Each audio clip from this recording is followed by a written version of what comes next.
அனைவருக்கும் வணக்கம். பண்ணாரி அம்மன் ஆஸ்ட்ரோ தளத்தின் வாயிலாக உங்களை தொடர்பு கொள்வதில் மகிழ்ச்சி. இந்த பதிவில் குரு பகவான் வக்ரம் பெறதுனால தனுசு ராசிக்கு என்னென்ன பலன்களை தரப்போறாருங்கிறத விரிவாக பார்க்கலாங்க. புரட்டாசி 23ஆம் தேதி குரு பகவான் வக்ரம் பெறாருங்க. ஐப்பசி 22ஆம் தேதி வக்ர நிவர்த்தி அடைகிறாருங்க.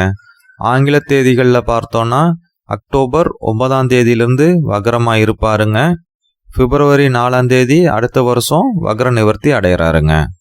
தனுசு ராசியை பொறுத்த வரைக்கும் குரு பகவான் 6வது ஸ்தானத்தில் இருக்கிறதுனால நிறைய எதிர்ப்புகளை கடந்த காலங்களில் சந்திச்சுட்டு இருந்திருப்பீங்க.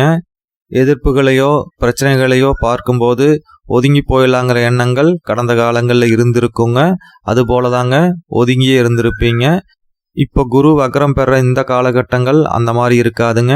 எதிர்ப்புகளை நேருக்கு நேராக சமாளிக்கக்கூடிய ஆற்றல் உங்களுக்கு குரு பகவான் கொடுப்பாருங்க. எவ்வளோ போட்டிகள் பிரச்சனைகள் வந்தாலும் ஈஸியாக சமாளிக்கக்கூடிய தன்மை உங்களுக்குள்ள ஏற்படுங்க. அதனால் இந்த பீரியட் ரொம்ப சவால் நிறைஞ்சதாகவும் ரொம்ப சுவாரஸ்யமாகவும் உங்களுக்கு இருக்குங்க. உத்தியோகத்துக்கு போகிறவங்களுக்கு கூடுதலான சிறப்புங்க.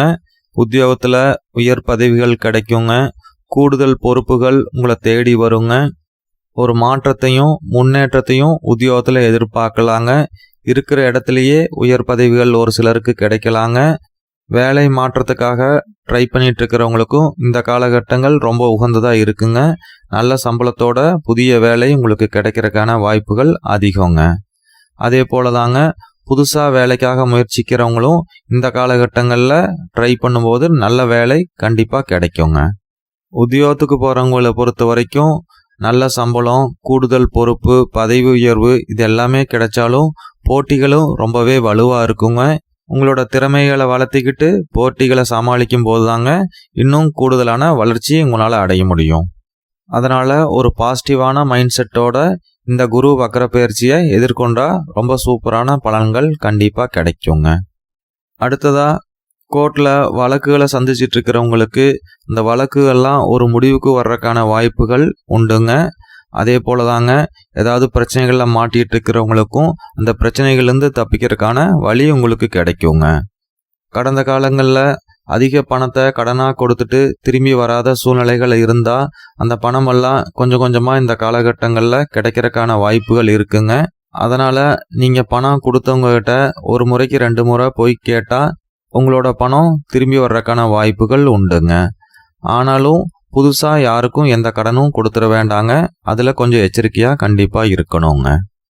அடுத்ததாக வீடு வாங்குகிற யோகம் நல்லா இருக்குங்க. புதுசாக இடம் வாங்கி வீடு கட்டலாங்க. இல்லை கட்டின வீட்டை வாங்கலாங்க. ஏதோ ஒரு வகையில் வீடு வாங்குறதுக்கான அமைப்புகள் ஏற்படுங்க.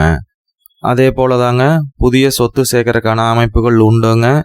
விவசாய நிலம் வாங்கிறது, இல்லை வீடு கட்டுறதுக்கான வீட்டு மனை வாங்கிறது, இது போன்ற வகையிலையும் நிலம் சார்ந்து நிறைய இன்வெஸ்ட் பண்ணுறதுக்கான வாய்ப்புகள் ஏற்படுங்க.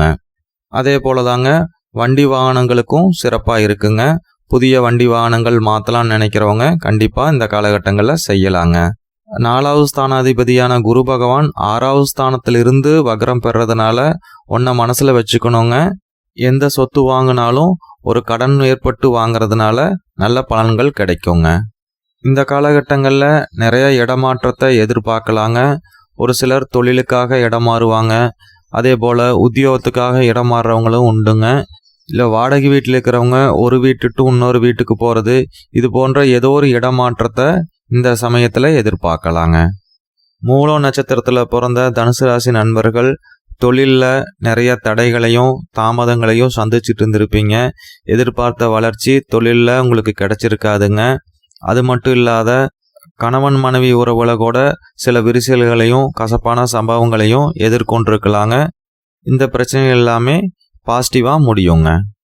பூராட நட்சத்திரத்தில் பிறந்த தனுசு ராசி நண்பர்கள் கடன் சுமை கடந்த காலங்களில் தாங்க முடியாத அளவுக்கு இருந்திருக்குங்க.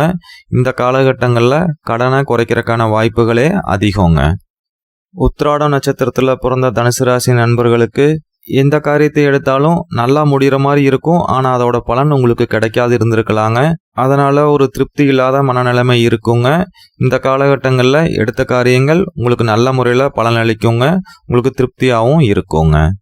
உங்களோட சுய ஜாதகத்தில் குரு வக்ரமா யாருக்கெல்லாம் இருக்கோ அவங்களுக்கு இந்த காலகட்டங்கள் இன்னும் கூடுதலான சிறப்பை கொடுக்குங்க.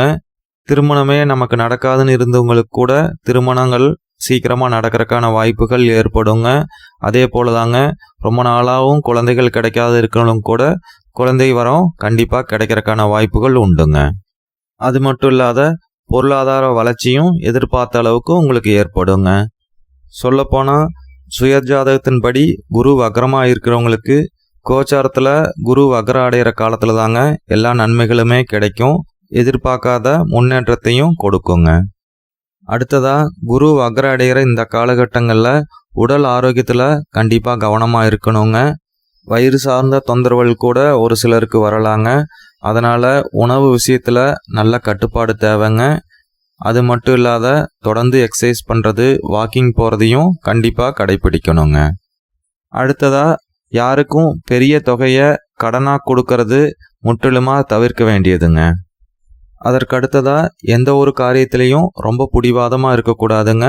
எதையும் ஒரு முறைக்கு 2 முறை யோசித்து செய்யணுங்க. குடும்பத்தாரோட ஆலோசனை பெற்று செய்கிறது கூடுதல் சிறப்புங்க.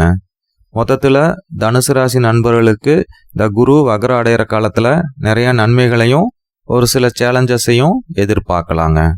தனுசு ராசி நண்பர்களுக்கு குரு வக்ரம் அடைகிற அந்த காலகட்டங்கள் ரொம்ப சிறப்பானதாக அமைய பண்ணாரி அம்மன் ஆஸ்ட்ரோ சார்பாக எங்களுடைய வாழ்த்துக்கள்ங்க. அடுத்ததாக குரு வக்ரத்தை பற்றி சிறு விளக்கத்தை கொடுத்துட்டு இந்த பதிவை முடிச்சுக்கலாங்க. எந்த ஒரு கிரகத்துக்கும் சூரிய பகவான் 5வது ஸ்தானத்தில் வரும்போது வக்ரம் ஆரம்பிக்குங்க. 7வது ஸ்தானத்துக்கு போகும்போது அதிவக்ரமாக மாறுங்க. 9வது ஸ்தானத்துக்கு சூரிய பகவான் வரும்போது அந்த கிரகத்துக்கு வக்ரம் நிவர்த்தி ஆயிருங்க.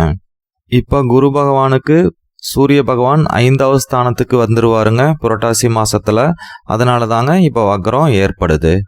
பொதுவாக வக்ரம் அடைகிற கிரகங்கள் இயல்புக்கு மாறான பலனை கொடுக்குங்கிறதாங்க ஜோதிட சாஸ்திரத்தோட விதி. அந்த வகையில் பார்க்கும்போது வருட கிரகமான குரு பகவான் கொஞ்சம் ஸ்லோவாக பலனை கொடுக்கக்கூடிய தன்மையில் இருப்பாருங்க. அவர் வக்ரம் பெறும்போது வேகமாக பலன் கொடுப்பாருங்கிறது ஒரு எதிர்பார்ப்புங்க. குரு பெயர்ச்சியோ குரு வக்ர பெயர்ச்சியோ யாருக்கெல்லாம் அதிக தாக்கத்தை ஏற்படுத்தும்னா, யாருக்கெல்லாம் குரு தசை நடக்குதோ இல்லை மற்ற கிரகங்களோட திசையில் குரு புத்தி நடக்குதோ அவங்களுக்கெல்லாம் கொஞ்சம் தாக்கம் அதிகமாகவே இருக்குங்க. நல்ல பலன்களாகட்டும் அல்லது பாதகமான பலன்களாகட்டும் எதுவாயினும் கொஞ்சம் மிகுதியாகவே இருக்குங்க. குரு தசையோ புத்தியோ நடக்கலைன்னா இம்பேக்ட் கொஞ்சம் கம்மியாகவே இருக்குங்க. இங்கே நம்ம டிஸ்கஸ் பண்ண பலன்கள் எல்லாமே ராசிக்கான பலன்கள்ங்க. உங்களோட பிறந்த நேரத்தின்படி என்ன லக்னம் அமைஞ்சிருக்கோ அந்த லக்னத்தை பொறுத்தும் பலன்கள் மாறுங்க. உங்களோட லக்னத்துக்கு குரு என்ன ஆதிபத்தியம் பெற்றிருக்காரோ அதை வச்சும் பலன்கள் கொஞ்சம் மாறுபடுங்க. அது மட்டும் இல்லாத உங்களோட சுய ஜாதகத்தில் ரிஷப ராசியில் என்ன கிரகங்கள் இருக்கோ அதை பொறுத்தும் பலன்கள் கொஞ்சம் மாறுபடுங்க.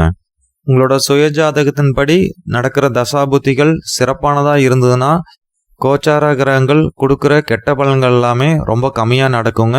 நல்ல பலன்கள் எல்லாமே ரொம்ப மிகுதியாக நடக்குங்க. அதையும் நம்ம மனசில் வச்சுக்கணுங்க. மீண்டும் நல்லதொரு பதிவில் சந்திக்கலாங்க. நன்றி.